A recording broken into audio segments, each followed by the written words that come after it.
Hi. What you guys are about to see are excerpts taken from the full hour session with Arjan Pipa. Ajahn Pipa is an incredible Muay Femeu specialist. He is responsible for training some of the top femur names, including Golden Age legends Sylvie, Sanchai, and Lurdzilla.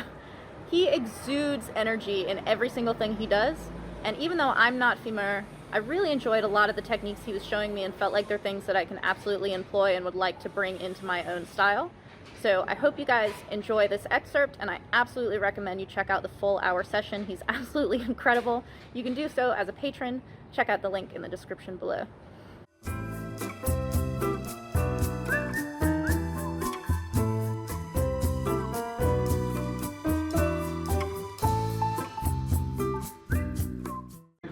Okay, so a teep from Arjan Pipa is an important thing to learn because all of his fighters have amazing teeps. Sylvie, Lurdzilla, Sanchai, their teeps are amazing. He says not to point your toes straight up, not because it can be caught, which is what I've always associated that with, but he angles them to the side because if the toes are straight up, it can slip off to the sides. Look at where his off arm goes. It goes behind his body. So he says you take a tiny step with your back foot in order to give reach and power to your front foot. It's just a little one. Nithiao means just a little bit. And see, my hand is not going behind me like his did, but I'm angling my foot a little bit to the side. So now he has me do the back leg. Kevin and I call this the monkey kick, incidentally. But you angle your toes in the same direction that you would for the left kick, but with the left teep, you're actually closing your leg, whereas with the back teep, you're opening your leg. And so my knee is actually pointed out. This gives incredible power to that teep. So I said this is the same as Sylvie, and he's like, yeah, because he learned it from me. Sure, that makes sense. What I like about this is that whether it's your front leg or your back leg, you're actually angling your foot the same way, so you don't have to like think a whole lot about it. He's saying that you can actually just stagger these teeps, like walk forward with them. So if you do the short teep with the front leg and the opponent goes backwards, now you've got this really long one just stepping after it. But he's saying you have to control it. Look at his knees. Like, watch his movement all the time. This is what allows you to move in the ways that he's asking you to move. When he gallops towards me, I gallop back because I'm mirroring him, but all the stuff in between, he never stops doing that. I turn it on when he's moving towards me. There we go. So I did the teep that he wanted me to do as he was coming towards me, but I'm asking him a question. I'm saying if you're going to go with your back leg, you can't boom. Boom is to like hunch. He's like, no, you have to be upright because you're going to kill your power if you like shrimp your body. I could feel it when I tried to teep him off of me and I went flying backwards too. Look at his hips.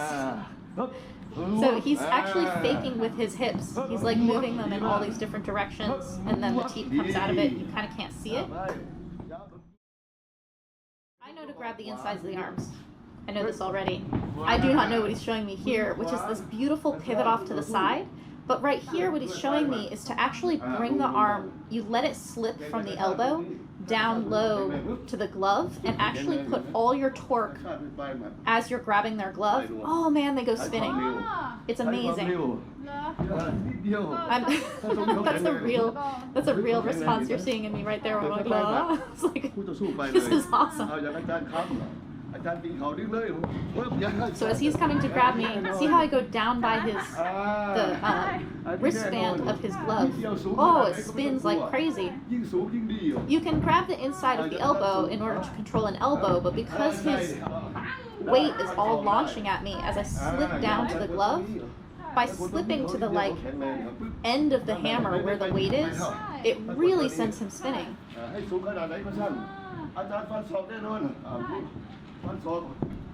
He's saying if you don't do this, if you just try to grab the inside of the elbow, he has balance and he's like, I'm going to elbow you for sure.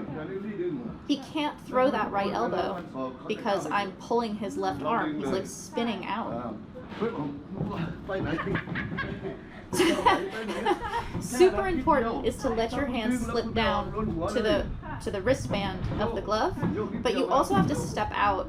I loved this technique so much, but I struggled with it because I kind of left my butt out, and by leaving my butt out, I couldn't pivot with my legs quite the way that I needed to. You pivot exactly the same way you would when you're turning someone in the clinch. It's kind of like a dance step off to the side.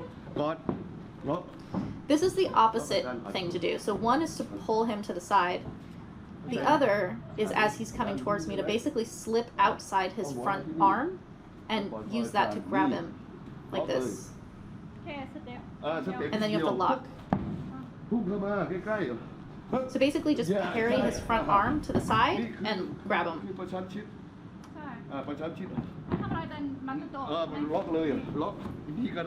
But he's saying how important it is to lock once you get inside, which I'm not doing there.